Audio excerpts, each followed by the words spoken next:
I really appreciate God.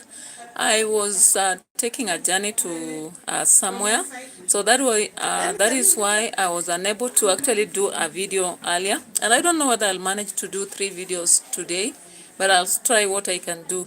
I know for the next 2 weeks I may be having a challenge to do my videos early, as we have always been used to, but thank you so much for always coming back to my channel and watching my videos. I appreciate. So today in the political carpet, in fact, we have so much to share, but I'll only have to focus on maybe 2 or 3 things today. Of course, knowing that in Kariobangi there were fire, gunfires. Is it gunfires or tear gas all over the place? Church was interrupted, and of course it was a Thanksgiving kind of by GACHAGUA, but it turned into fire. So let's turn to that page and watch what happened. Of course, we saw Matiangi addressing it, and we also understand that later on the president talked about the same. So let's turn our tables to that and focus on it. I don't know what you feel about this, because we are still talking about brutality and violence in the country. Remember, the by-elections that just ended were full of a lot of brutality in Kenya. So I don't know how you are doing, wherever you are, whether it's evening for you, morning or afternoon. I appreciate your presence here. Thank you so much. But as I've told you, I promise you that I'll try so much to do videos once in a while here, but I may be also having challenges because of the schedule I'm currently having. So let's go to the first video, and we are starting with this. So let's watch what happened. Yeah, so it's unfortunate that in our country it has turned out that even churches are being used as places of violence, and nobody cares. Of course, when you talk about it, it's like, why are you making noise? Just shut up. People will tell you that. But then, guys, I don't know what to say. Anyway, let's go after it. I don't know how you are. I hope you're well. I hope you had a nice day also. So let's check on the details and how it happened. I may play the video, some parts, keeping, the mic off, and in some cases just showing the pictures. So when I looked at this scene, I was like, what the hell is this? Because I didn't understand why it was done. But remember, the aspect of suppression in Kenya started just recently during the by-election moment, and even before that during the campaigns. And of course, it's building widely. Now, I remember the other day, there was someone who said that if, I think it was Ikonini, the Mwafrika, Mary Wangui, hello, welcome. So I actually had Ikonini saying that in case our president just learns that violence will work for him, he's going to use it. And now, I don't know whether it is state machinery, state capture, or whatever. We saw what happened in Kariobangi today. What do you think about it? Drop your comment in the comment section and let's go after it. So let's see this and continue to analyze what's happening. So that was PCEA Church. Of David Wanyoike as the new MCA for Kariobangi Northward. Rigathi Gachagua seated at the front waits to address congregants. Then, without warning, coughing breaks out, a sudden bang and sting of smoke drifts into the church.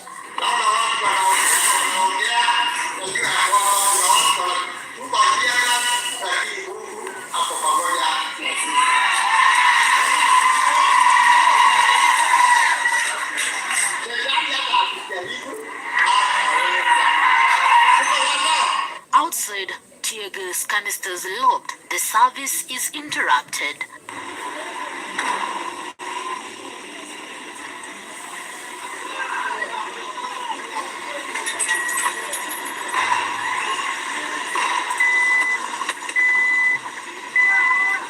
What should have been a Thanksgiving service? So this was a very serious moment, actually.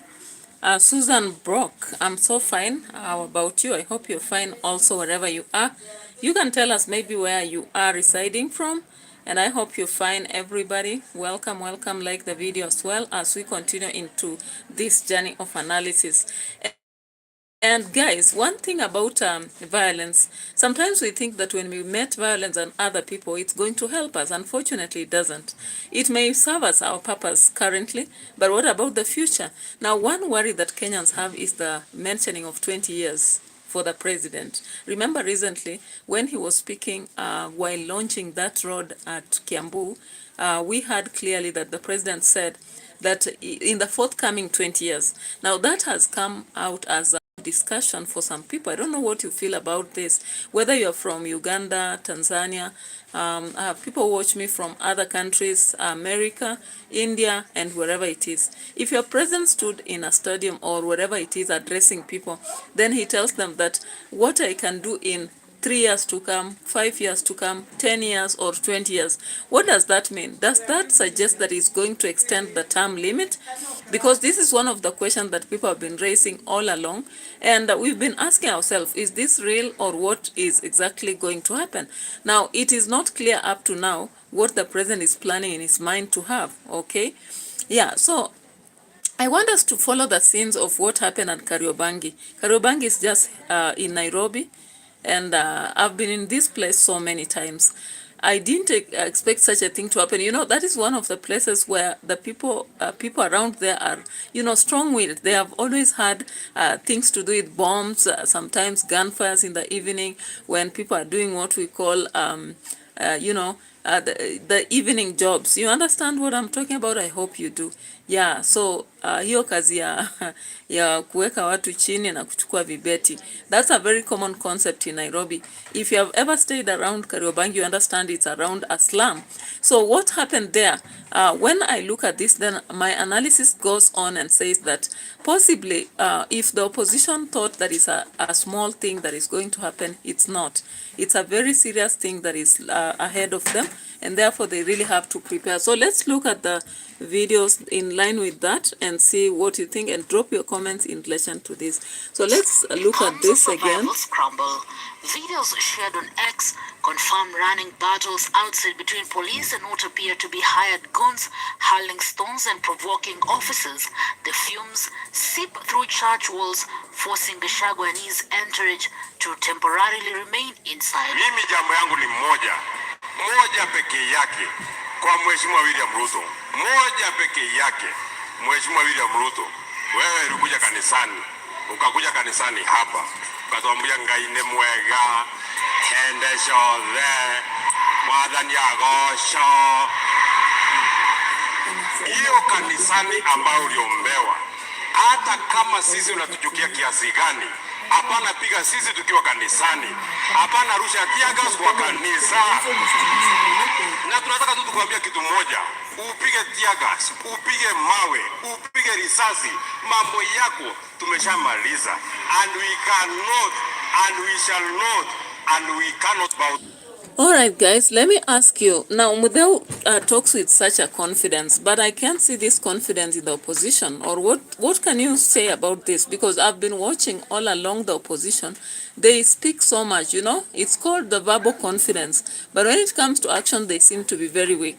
Now, I want just to quote one thing in relation to the opposition, what we saw in Mbeere North recently, and what we saw in Malava. Now look at the character they placed in opposition, and I may not blame any of them, but I think they need to do underground check, you know, kind of underground or background checks, all that can apply. Now let's look at Panyako, for example. All of us have been questioning, why would they pick a character who would cry in public and humiliate the party or the opposition? You know, you cannot be an opposition that is weak, only saying things and proving it and making people feel confident. But on the other side, you are not really, you know, proving it. Because why would tear gases be thrown around near a church where you've gone to attend? In a Thanksgiving moment, it's quite dangerous, right? I really believe that a lot of people thought maybe it's a bomb or something, and that's why we can see many people running, yeah? Ami Chodari, how is India? I hope it's fine. And you are saying you are here to learn English. I told you that if we have to start that, we have to have a progressive program for us to actually follow up and say, for example, see where to start, where to end. How are you progressing? If there are tests to do, we have to know. So I don't know. You have to connect with me. I gave you the Gmail. So please get to it and let's see. But anyway, if you want just to learn the conversational English, It's about, maybe you look at the videos I'm displaying what I'm talking about, and you can be asking questions in the comment section as we proceed. Yeah, so I'm looking at Mudeu and what he's saying. Of course, before the shooting started, you know, we saw Mudeu going to Gashagua's ear and murmuring something. Now, I'm so surprised because these people are always informed. I've seen a lot of them giving information beforehand, but then they don't act on it. Did we see during the by-election, these people came out to give a press release, and I was like, what the hell are you doing? Why waste your time with a press release when you would go on the ground and prevent what was forthcoming? Now, the things came up and they just lost it because they were not ready to protect vote. When you come to election, there is something about preparing that is the voters, telling them to go register, offering them, that knowledge about what they have to do, maybe the names of the candidates, the symbol of the party, then now come out. And also, you know, in Kenya, you can't call our politics clean. It's dirty politics, so you have to be ready to be dirty, you know. And what do I mean by this? You know very well that they'll be coming for those votes, as you have insinuated. What J.B. Muturi said that, CS Roko did in Mbeere North. What did you do about it? Did you even try to prevent it or, encounter it? You can't see it like this. This is not a church thing. When it comes to election, it's not a church thing. It's not something you are doing in a godly way. In fact, in the Bible, already God asked human beings, do you need human beings to be your leaders? And they said yes. And he said, I leave it in your hands. So when people claim that maybe something to do with elections, leaders are chosen by God, I reject that. It's not anything close to that. So let's go back to whatever happened in Kariobangi and look at it again with another eye. To you, because wewe sio Mungu. Sisi mtu ambao tunaweza kupigia magoti ni Mungu peke yake. This was not just another service, it was a victory celebration for DCP, the 7-month-old party few took seriously until now. While his win in Kariobangi North stunned the political class, the word is urban, competitive and symbolic. Winning here meant DCP was no longer a fringe formation, but a viable threat. Mulisema kwamba Rigathi haezi fungua chama na chama cha Rigathi hakiwezi pata hata MCA. Mukasema chama cha Rigathi ni chama cha mlima peke yake. Ningependa kuuliza William Ruto, hapa Kariobangi North ni kwa mlima? Hapo Narok Town ni kwa mlima? Kule Kisa East ni kwa mlima? Sasa tungependa kuambia kwamba hii chama sio ya mlima peke yake. Hiyo ni ya mlima, lakini ya Kenya nzima. All right, guys. So as we are talking about tear gas, in Kenya, when you talk about tear gas, it's a symbolic thing, right? It represents the suppression of the minor people. It represents the silencing of people. It represents even sometimes confusion and death. Now, remember, tear gas has been popular in Kenya since those times, 1992. When the fight for democracy started and multipartyism, it has been running over years. Every election year we have seen tear gas, right? And those tear gases come with other impacts. And I'm only grateful that there were no gunfires. All that was here is tear gas. But why? There was no demonstration. Is Gachagua not allowed to go and offer thanksgiving at Kariobangi after his candidate wins? And what surprises me is why are churches turning into battlegrounds? Because this is not the first time we are seeing this, right? Maybe you may correct me if you think otherwise, but this is not the first time we are seeing something happening in church of this sort, all right? And I was like, what exactly is happening of late in Kenya? Because previously, it used to happen in the battlegrounds out there. People could go to the streets, you are campaigning, and then gunfire is opened or we have tear gas. But now, this happens in a church service. Like, seriously? The other day, you remember before the by-elections happened, we saw there was also someone who attempted to stab GACHAGUA, but it was not much in the limelight because, you know, like we couldn't see even the major stations, that is KCB, KBC, Citizen, NTV airing it. We just heard it as if it was a rumor, you know, and it went all about that. Now, this is PCEA. Remember the other time that GACHAGUA was attacked again in Nairobi, it was a church service. I don't know whether you can recall this. Was it Kasarani? I remember it was that. But it was, if it was something different, you can actually drop your comment so that I know. But let's go back to the video where tear gases made people run around Kariobangi. And maybe what is your comment or what is your thought about this? In a church during a Thanksgiving ceremony elevated the stakes. To supporters, it represented political intimidation. To critics, it showed how polarizing GACHAGUA's presence has become. In the November 27, 2025 by-elections, the results were clear. UDA won 7 seats, DCP won 3 seats, UPA 2 seats, and others 5 seats. DCP's 3 seats are the talking point. In only 7 months since its launch in May 2025, it now rivals established parties. GACHAGUA hailed voters for resisting voter bribery, guns, and police interference. Walikuwa wanajipiga kifua, wanajigamba ati ya kwamba wako na kura ya mlima. All right, so RUTO spoke. Of course, after by-elections ended, Malava and North Mbere, which were the, you know, kind of measuring scales, were used a lot to mock whether it was the opposition or whatever. Now, my question is, where did the Gen Z stand out? Because I can't say Gen Z stood out in this by-election. Totally, they were nowhere to be seen.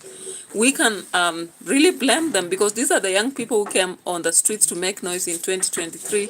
Of course, we can't just say making noise, but they were making demands, right? Some of the demands which are rightfully supposed to be asked of the state.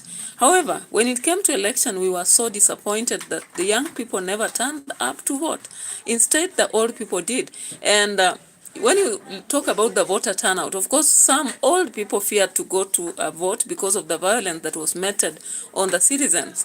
And this was meted by the state, right? Of course, as I understand, I was in communication with some people, including the PSS and all that, and they were saying they have been coerced or rather forced to make sure they deliver the results. So somebody may come up and say that maybe they worked for it, but that is neither there nor there. All of us understand what happened. Now, we don't even support the opposition again because one thing, they are not coming out to tell us the agenda. Until they do so, we don't understand what they stand for. Personally, I don't understand. I cannot tell you what the United Opposition stands for. And when I talk about the government, of course, the blame is they have not satisfied our desires. You know, their real manifesto that they gave has not been achieved. And time is running up. And when they now start coming up with new agendas, like recently you saw when our president came to Kiambu and he was talking about the road. And then just 3 days into the race, 3 people came up, Kamau, Joyce, and the other one, and they went to court to stop it. How about if they are the ones who paid the same people to go do that, so that later on they may blame the opposition or whoever it is for tribal and whatever. Now, one thing I say about Kenya is that all of us are tribal, we like it or not, because you are born, you are still a kid, people tell you, go to that shop of the Kikuyu. That salesperson is a Luya. That other one is a Kamba. You like it or not, that kind of language passes around. I've stayed in different places in this country and people will greet you in their mother tongue. If you don't respond, then they ask you, why are you not responding? Are you not part of them? So which means tribalism is just part of our skin in Kenya. Now you go to other countries like, let's say Poland. I've seen people who have traveled to Poland and people will ask you, in fact, even on my channel, why am I wasting time mentioning all those? When I talk about my YouTube channel, when you start doing your content, people ask you, where are you from? Why are you there? Why are they asking? They want to know what you are in terms of a race or maybe a tribe. Some of them tell you about your color and all that, right? So these things cannot be differentiated from us and our ideologies. It's just part of us. And I think most politicians can't accept that. That's why they're trying to move away. Of course, we know that is a kind of politics that was there, and we are trying to move away from it.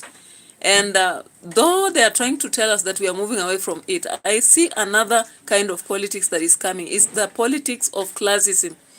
Now, you can't really fit in that politics if you don't have enough riches. Because look around. You go around and look at these politicians and see how much they own.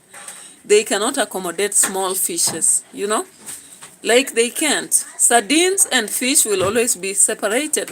And for you to go into this race, you remember, somebody said the other day that for DCP, for you to join it and actually vie for a post, you need to pay how many millions? So what does that mean? This is a war of class again. And the other day when we saw a report coming out, and I talked about it, I did an analysis, of course, that was on Friday or Thursday. I did something on analysis of what Oxfam did. The work class. The fact that 125 people in this country own what the rest of us, the millions, should have, And that wealth is just too much for them. And they don't even know what to do with that. That's why they come out with belts and tell us that the belt is maybe 1 million, the watch is 3 million. And they are proud to say that because, after all, what will you do? What will you do? You won't do anything. Now, listen to Ruko. Ruko is not even ashamed because he was pointed out as the main person who held one of the, is it one or three? Three places in North Mbere were held hostage. And he came in one with guns, in another one he made sure he burnt it down, and another one he stuffed the votes, right? He worked alongside Alice Wahome and Mbarire, among others. And if you had that, of course, it's something documented, so I'm not the first person to give this information, but because it's already out there. I think we saw MP Mbungunyi, or who was it, talking about it.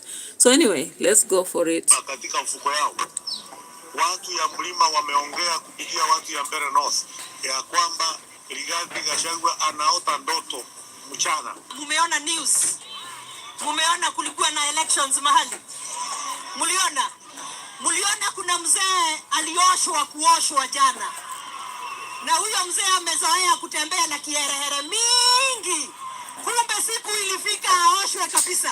Mlima Kenya iko na kiongozi ambaye anaitwa Profesa Kithure Kindiki, na iwezekani kuwa ati wakati wewe ati umetolewa uongozini, serikali ndio imekuwa mbaya, wakati sisi tuko na kiti ya namba 2 katika kona hii ya mlima Mount Kenya East, serikali inakuwa mbaya. Kuna watu wanaamini mlima iko na wenyewe kuliko wengine, lakini sisi Mbeere North tuko kwa mlima na tumeongea na sauti moja kwamba tunataka maendeleo, hatutaki kelele, hatutaki porojo. Kariobangi is not an isolated moment. Violence has shadowed nearly every Gachagua political stop. In Narok Township, November 24th, his rally was violently dispersed. All right, guys, before we go to North, that is Narok, I want us to focus so much on this Mbeere. Now, I don't know why someone wins and then they come and brag and abuse each other or hurl words at each other. That is why I also don't understand what happened in Kariobangi today. Why was tear gases thrown all over the place and people are running for their life? Somebody should drop a comment so that I know what happened. But is it the fact that the government is afraid that if they give space to Gachagua, is going to regain, and maybe in 2 years to come he will be popular? But many people have asked, what is the contribution of the young people? Why can't the Gen Zs who actually call themselves voiceless, tribalist, partyless, form a party and come up with a manifesto to demand for the things they did in 2023? Because we are not seeing the opposition do that. All that the opposition is doing is like a revenge war, a situation where they want to gain whatever they'll gain, all right? So, I don't know. Let's see. Let's see something here from the other discussion before I get to the end of this.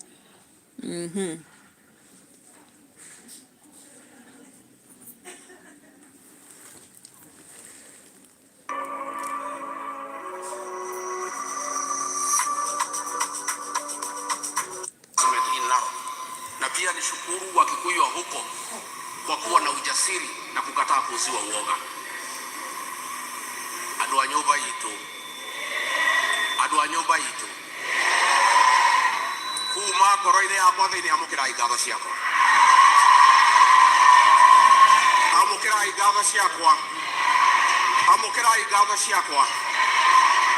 Nĩ mwaheithia nyũmba itũ gĩtĩo na mwandĩka mũtongoria wanyu. Nĩ ngenete mũno nyũmba, mũrĩ a bata na mũrĩ a goro, na mũtikenderio guoya. Wenda inyuothe mũingĩre kĩama kĩa DCP. Ĩyo nĩyo nyũmba itũ, ĩyo nĩyo ngari itũ ya rũrĩrĩ, ĩyo nĩyo mwĩgito witũ, na nĩyo hinya witũ, na nĩyo ĩgũtũkinyia kũrĩa twendaga gũthiĩ. Nĩ ndakena mũno nyũmba, nĩ mweka wega mũno. Mwanake ũyũ wĩtwo Wanyoike kũmũnyitĩrĩra, mwaheithia nyũmba itũ gĩtĩo Kenya ng'ima, na nĩ ta mũtongoria wanyu mwandĩithia thĩinĩ wa Kenya.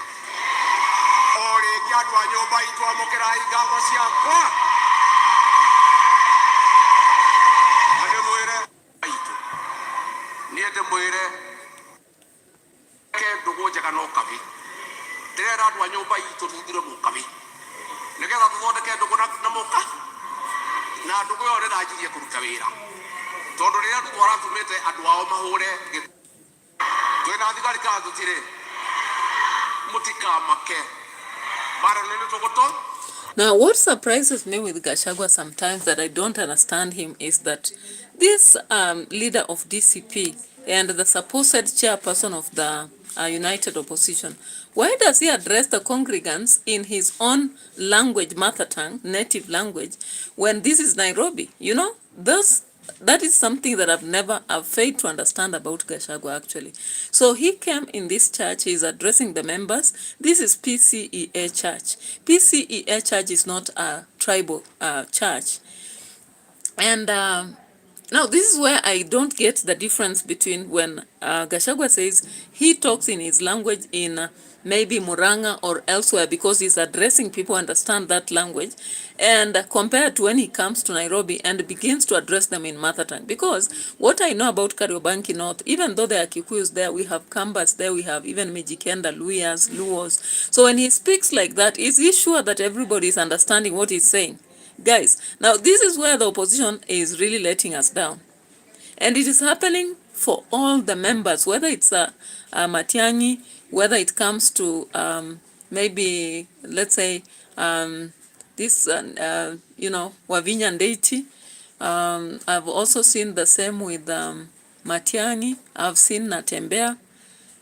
It's only like Eugene Wamalo who always speaks in English or Kiswahili. I've also seen who else? Who else? Kalonzo Musyoka, of course, mostly speaks in English or Kiswahili. And who? Sifuna, of course, for ODM, that is from ODM side, Babu. I've not seen them really coming like to Nairobi and then begin addressing people in Luhya. Because the people you're addressing in Kariobangi North, are you sure that they are the people of Mulima? And whatever he's saying, he's trying to tell them that join DCP party because it is the only vehicle for the people of the mountain. Is that true? When you look on the other side, we've seen the other guy, that is Cleophas Malala.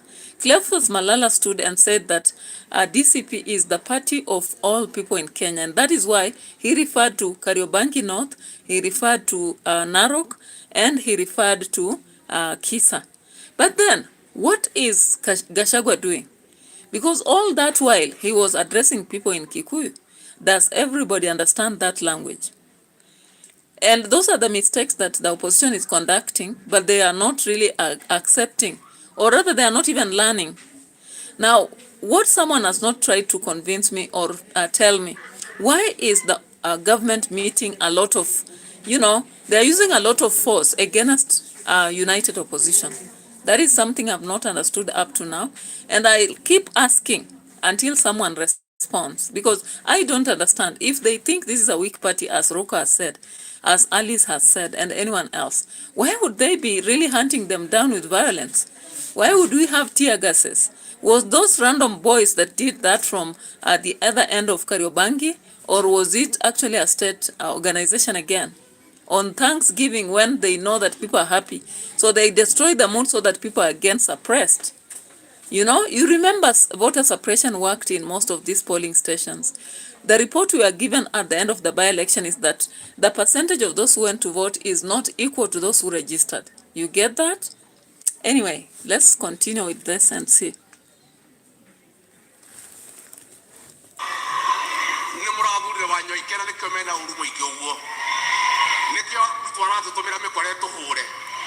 Pia niko na deputy party leader wetu Cleophas Malala, kijana wetu wa nguvu. Egwa twaitu ni ando twaitu orege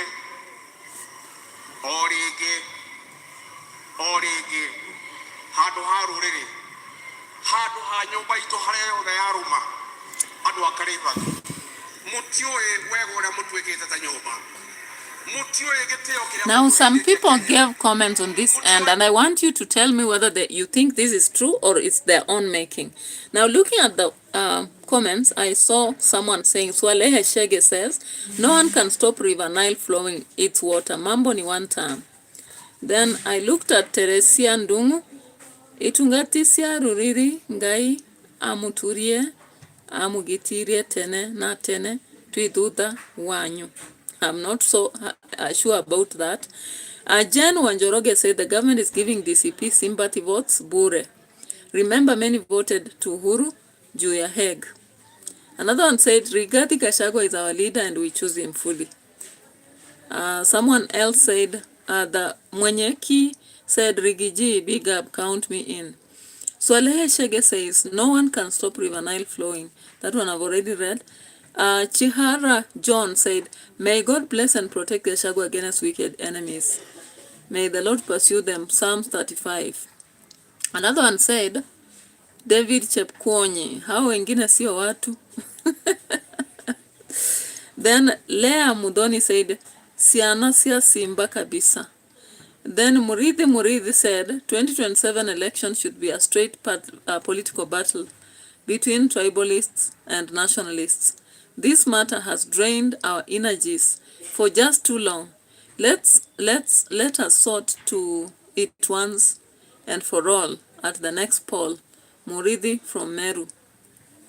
Another one, Mweni, said, please Rigiji, stop addressing Kenyans as one nation. Start addressing Kenyans. Yeah, and that is one problem I have with Gachagua. He goes to a meeting, he starts talking in mother tongue. Are you really addressing Kenyans? I think Gachagua should learn that anytime he's addressing people as united opposition, if it is united representing the faces of all other people, then he should speak in a national language, Kiswahili or English. Not Gikuyu, it's not a national language, right? And anon, Pete says, Mr. Gachagua, you mean DCP is one community party? Please make it a national party, otherwise RUTO will continue capitalizing on your tribal remarks. Wacha hizo. I'm your supporter, but I'm almost going back to UDA. Pauline Onduro said, anasema nini, nataka kujoin hii party. You see, like that language barrier is a problem. So I think the friends who are close to Gachagua should tell him straightforward.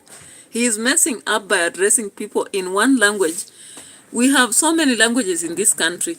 And if Malala would stand and speak in Luya, then we have Kalonzo speaking in Kamba. We have Matiangi speaking in Kisii. Then we have, I don't know who's speaking in which. Would we understand each other? We can't. So the common factor here is they should learn to address people in national language when they're addressing people in Nairobi or across the world. Why is Gachagua now doing this? He did this in America. Some people told him and he still didn't learn. Jackson said, this man, I like him. Kijana Rafi said, wakishikana na Matiangi one time is inevitable. Of course, Matiangi proved it. We saw in the election. Now, guys, I want us to turn back to the president. Hey, let's turn back to the president. Then, or we start with the Matiangi. Which one? 1, 2, 1, 2, 1, 2. Let's start with the president. What he said. Then we'll come to Matiangi and hear what he said. Stop taking meeting notes and let ClickUp AI Note Taker do it for you. It allows you to focus on your meetings. All right. I was wondering whether there was something that I didn't know. I thought we are in November. But then I thought maybe Christmas has come early. But listening to Rachel, our preacher, the message of the birth of Jesus Christ is a timeless message. And I guess that's why it is always the right time to celebrate Jesus Christ. And so I am truly blessed with what has been preached here. It's given me a new perspective of the meaning, the impact of the birth of Jesus Christ. And to this church, as Pastor here said, I want to say congratulations. Congratulations on the elevation of this church to an area, and of you having the first Felix bishop. Slay, hello, welcome. And I remember when we were 4 families, when this church was starting, it was in a tent here. And look at what God has done. You know, no wonder Zechariah 4:10 says, "Do not despise humble beginnings." We started as a church of 4 families. Today, the church is in thousands. We were in a tent. People are hanging around all the way to 30s and beyond. So when I get to know that there are, congratulations, those of you who are getting married. You really are making us proud. Every parent wants their child to get married. And I want to encourage young people to be responsible. If you love a lady, please marry her. Find a family. That is how you will be responsible. So,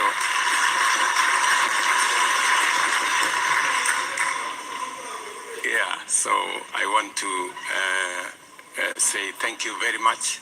Congratulations to those who are getting married. Okay, so of course there is a video circulating around indicating that the president has urged young people to get married at 25, right? I don't know whether that is the right figure.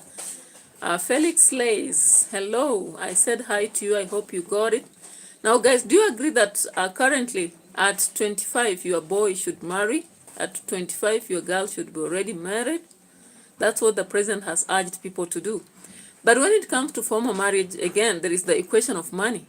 Has our government made sure that people can, comfortably make it to marry or get married? Do you have actually money to pay under the, civil, we call it what? Yeah, so that, for example, if you're under wedding, you are able to pay that. Remember, it was raised. I hope so. I hope the president is aware of this. And therefore, what I would urge the president to do is to make sure that our economy is becoming friendly to the poor people, because what is discouraging most people to be responsible, or rather to marry, it is the burden of life. I think so. Some of them are not ready to carry that burden of life, because there is nothing else, I think, that discourages them from this. Taking responsibilities comes with economic aspect. Anyway, let's proceed and listen to what more he says. All right? That was AIC Mlimani, Nairobi Church. And I want to say that as we move on, I am reminded of where we came from. I'm reminded of where we came from. We have additional leaders who are coming to join us, those of us who are privileged to be in leadership, please pray for those who have been elected. Pray for those of us who are serving, so that we can discover the will of God for our nation and the purposes of God for our leadership, and so that together with those who are being elected, we can forge ahead and do the will of God for our nation. Continue to pray. I have seen what God can do. 3 years ago, we were struggling with the economy, we were struggling with education. Our health system was not quite together. Our economy was not doing very well. But God has healed our economy. He has changed. Did the president just say that the economy has been healed by God? This is blasphemy now. Or what do you think? Maybe I think different. I'm not seeing quite a lot of comments from your end. But I was listening to that and I was like, am I dreaming of something? Because, of course, the haves have their say, and also just gave the report. You know, the reality is the economy has only improved for the wealthy, but not for the poor. Health matters maybe are better for those who have, because they can easily acquire insurance, personal insurance that can really cover everything about their health. But what about the poor? Now let's come to education aspects. Have they been covered or have they been made worse? When in January we expect to pay more fee, when we expect that day schools are going to pay more because they have reduced capitation, and the schools never got all the money they expected. So is that an improvement in the economy? But those are the, that is the narrative we have had all along. And when the opposition challenges it, or the Gen Zs, they are told it is because they stand mediocrity, they don't have brains, they don't reason, they don't believe it, But anyway, let's continue to listen to him, then soon we should go listen to Matiangi. Things for us. When day before yesterday, when I was launching the biggest road stretch of 175 kilometers that unlock the potential of half of our country, I was very proud that finally God is opening spaces for Kenya. We will be doing another 4 or 5 or 6 of those major infrastructure in the coming year, and many of the other things that we have. Okay, so that is a promise. Remember, that promise was given, and 2 days later we had 3 guys, Joyce, Kamau, and another one, who went to court to stop the development of that road. Now, remember, the government does not have money. So are you sure that it is not another scheme by the government to have someone going to court, then somehow, they stole the construction of that road and tell us that it was just because of that and not because of money? Tell me, because recently, of course, we heard about the budget in State House and how much has been spent. So where is our president going to get the billions that are supposed to be used on this road, 6-way, Gorofa Road, when at the same time we have challenges? Anyway, these are things we ask because we are doing analysis, political analysis for us, right?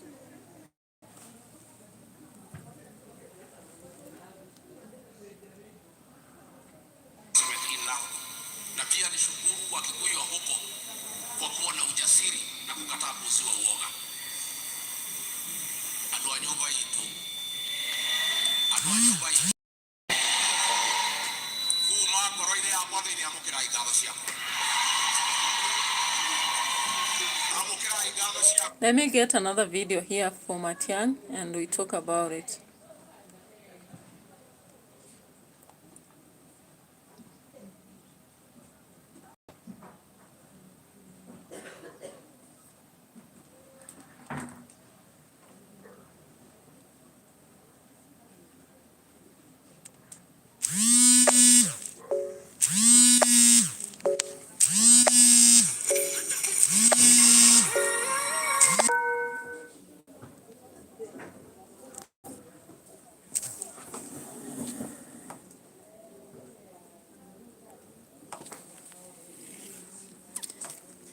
So unfortunately, I've had to... now what is happening?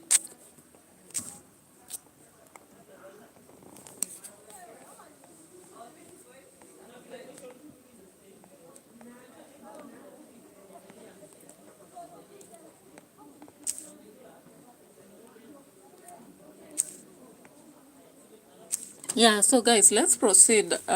Somebody called me, and sometimes business calls, you cannot ignore them. I know it's bad manners on when I'm doing a live stream to receive a call, but sometimes you just have to, because I'm dealing with something again which is very essential, and I had to cut down on the live stream and receive the call, because if I did ignore, maybe I would not get another time to talk to whoever was calling. So forgive me for that, and I hope you understand. So let's proceed with our discussion. We were into understanding what Matiangi said today in Murang'a. To be honest with you, this is a day we should just say nothing except sing and praise the Lord and thank Him for this far He has brought us. I was telling my brothers here, Senator Kembi Gitura and SG Ogba Michael, hello. Happy Sunday too. It was dusty all over. I stood there, conducted the Harambee on behalf of President Kenyatta with my colleagues James Masharia and Joe Musheru. And every time I drive through here, I've been seeing how this magnificent building is coming up. And my brothers and sisters, before we talk about anything, let us sincerely thank the Lord for what He has done. What is happening now? When you have the perfect response in your head, oh, so this was a commercial break. My goodness. Typing, deleting, all right. What you have been able to do across Murang'a to put all these people together. Let us not take it for granted. Because through that agony and stress for you. So Bishop, thank you for what's happening here because of what you have been able to do. Thirdly, I want to thank the clergy, viongozi wa kanisa wale ambao wako hapa. Kusema tu kweli vile Bishop amesema, and now that you brought it up, I actually did not want to talk about it. I have come here twice. Nilitumwa kwanza na mkubwa wangu Mheshimiwa Rais Kenyatta, nikakuja hapa na wenzangu tukafanya harambee, lakini baadaye Bishop akanialika hapa. Tulikuwa na mkutano na hawa viongozi wa kanisa. Mimi Bishop, ningeomba siku moja, one of these fine days, unipangie mkutano mwingine, because I want us to go back to the report I gave you and the things I told you and what has happened, so that we tell each other the truth. Because the things I told you, I'm not a prophet. I don't claim prophetic credentials. Mimi hata si mtu naweza kuhubiri kama nyinyi. Mimi ni mtu tu. Lakini the things I told you, we closed the door and I was very candid with you. Like I will always be candid with you. You asked me so many questions, one of which is what you have said here. Why are you not running for president? It was a difficult question that time. Then I said, so I always tell people that, frankly, tutaomba sisi wote tumuulize Mwenyezi Mungu. I think God's timing is the right time. Tujitoe kwa Mwenyezi Mungu and then His will be done. Sababu huyo mzee ambaye aliuliza, kiongozi wa kanisa ambaye aliuliza hilo swali, aliendelea kusema mambo mingi, kusema you've done this in government, umekuwa ukiendesha namna hii, mbona wewe usisimame? Na nikasema wamesimama wawili wa Kenya wenzetu, tuwaangalie wote and then God's time will happen. I actually don't know whether this is God's time. I have just offered myself. If it is God's time,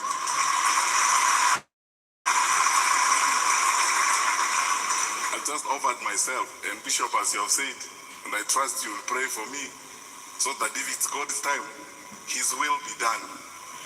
All I can promise as a mortal man, as a human being, is that if I'm so blessed and so lucky to be the one to have that opportunity to contribute to my beloved country, I will not let my God down, and I will not let my fellow Kenyans down. So tuache hayo, nimalizie kidogo kwa kusema Bishop, sisi kazi yetu ni kusupport viongozi wa kanisa. And those who cannot preach like Paul, the job is to hold up the hands of the prophets so that you can preach. Sisi tutakushika mkono. Toea mpaka umelewa na uongozi na nguvu. You're drunk with power. That's why I'm telling you, my fellow Kenyans. Kwanza tuombe nchi yetu. Pili, sisi tukae pamoja, kwa sababu unajua wakati shida iko kwa nchi namna hii, tunaweza kudanganywa tuanze kugawanyika. Nimeanza kuona jana kwa social media mambo mengine imeanza kuingia ya kusema sijui ni kabila fulani, sijui kabila hii kutoka Mount Central. Shida yetu si kabila Kenya hii. Shida yetu ni uongozi mbaya. Na uongozi mbaya si kabila. Kama namna gani? Shida yetu Kenya hii ni uongozi mbaya, sio kabila. Huwezi kusema ni kabila hii ama kabila hii namna hii. Ukiwa mgonjwa, ugonjwa unakuja kwa watu wote. Ukiwa na shida ya kulipa fees ni kwa watu wote. Sasa ukiona watu wameingia hiyo kasumba ya kwanza kusema ni kabila hii, hao wako na shida, wameshindwa kufanya kazi yao. Sasa wanatafuta visingizio. Piga hawa, piga wale, teargassed, fanya hivi. Mimi naomba na tuombe Mwenyezi tukae pamoja, tuendeshe nchi yetu tukiwa sisi wote pamoja na tupendane, kwa sababu sisi ni wamoja. Sisi hatuna. Okay, so when you look at that speech, guys, I gave you time to listen to that because Matiangi was indirectly addressing the government and also the citizens. Now, I don't know whether God gives a will to someone to take over, because we have had so many leaders. They have not done us right. So is it God who picks them, or is it us voters? Does God decide to give us a bad leader to show us something about what we have done as a mistake? Or does it just happen? These are questions that I may not have answers from you, but you can drop your comments in the comment section. You're free at any time, at any moment, you can come. And please, I urge you to subscribe to the channel, continue liking and commenting as we continue progressing. Now let's get to see what Kalonzo Musyoka said.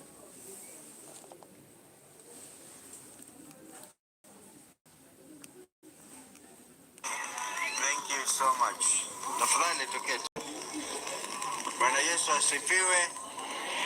Uhuru wa Yesu. I love that. Thank you, Reverend Masaka. You reminded me about that. You know that God's freedom is forever.